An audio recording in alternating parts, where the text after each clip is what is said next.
Et bonjour à tous, on se retrouve aujourd'hui pour une nouvelle vidéo, une vidéo qui va être dans la continuité des cours d'anglais sur le hip-hop. J'espère que vous allez tous bien. Aujourd'hui, on se retrouve donc pour parler de la page 9 qui est dans votre livret sur ce qu'est un sample. Je ne sais pas si certains ont déjà entendu ce mot.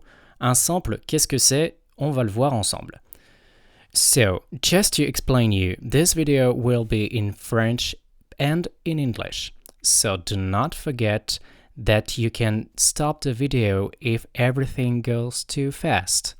And I will speak very slowly so that you can understand me. Well, so what is the definition of a sample? In other terms, what is a sample? So in music, sample is a kind of portion called a sample or a sound recording in another recording. So what does that mean?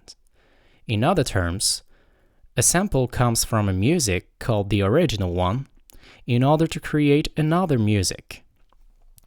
So you can say that this creation of music appeared for the creation of another music on a loop.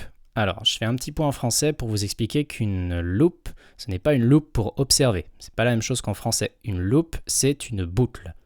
Ce qui veut dire, on fait un petit point en français, qu'un sample, c'est une petite partie de la musique, donc qui va être segmentée, si vous voulez.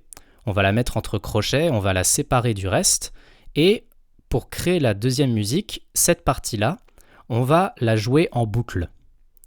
On va la jouer en boucle, et ça va créer une autre musique, qui est l'un des éléments fondateurs du hip-hop, et on va le voir un petit peu après. This process appeared in the 1940s by a French music label, by the way.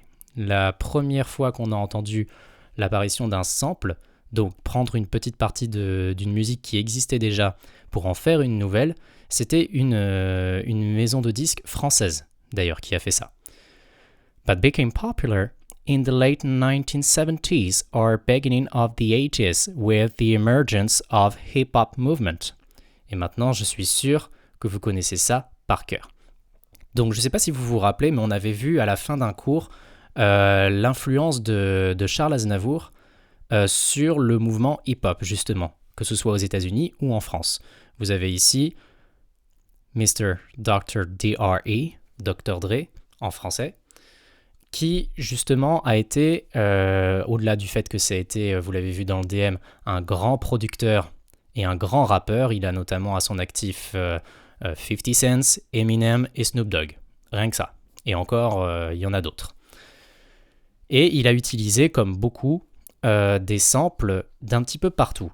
Notamment, justement, du français Charles Aznavour. Pour vous dire à quel point ce chanteur était connu de partout, avait une renommée absolument incroyable et que sa musique était formidable. Je vous laisse tout de suite faire pause, d'ailleurs, si je vais trop vite, pour que vous puissiez recopier tout ça. Et puis, on passe à la deuxième partie de la vidéo. À tout de suite.